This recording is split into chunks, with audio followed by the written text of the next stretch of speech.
Svensson, gentlemen, particularly Jan Hendrik. So I think for those of us who've been at Toastmasters for a while, we know how well and how organized Jan Hendrik always is. So tonight was no exception. But as an evaluator, I need to give him something to think about.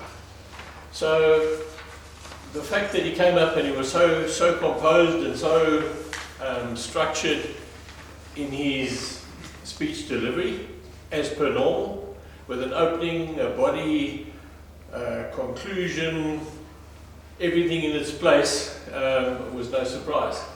What was perhaps a surprise was the choice of topic or tophagy, which got me thinking. It's something that I don't know too much about.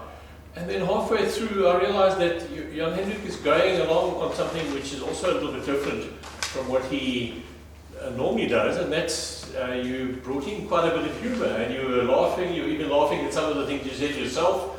So that was quite different. So I think that's a challenge that perhaps you posed to yourself.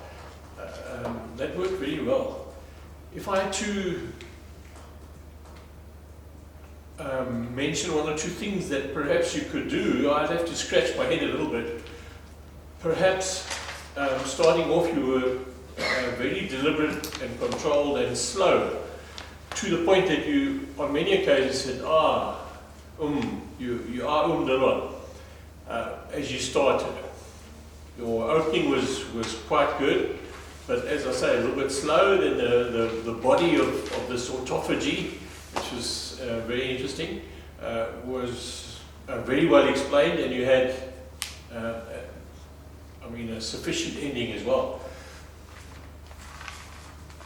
I think if I had to give you anything to do, or any challenge for a future speech, would be to have a very concise beginning, maybe even make it a bit more dramatic, because you tend to be very up your black.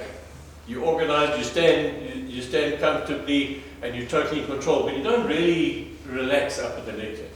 I would challenge you to really perhaps use pauses or use a bit of voice control in terms of volume to really get your speech started. And then get into the normal body of the speech, which you do so well, with all the facts and figures, which you do so well, and then have a more definite ending. Tonight I found that you had an ending, but then you had a second ending and a sort of a third ending. So if that gives you some food for thought, I hope it does. It's a general evaluation.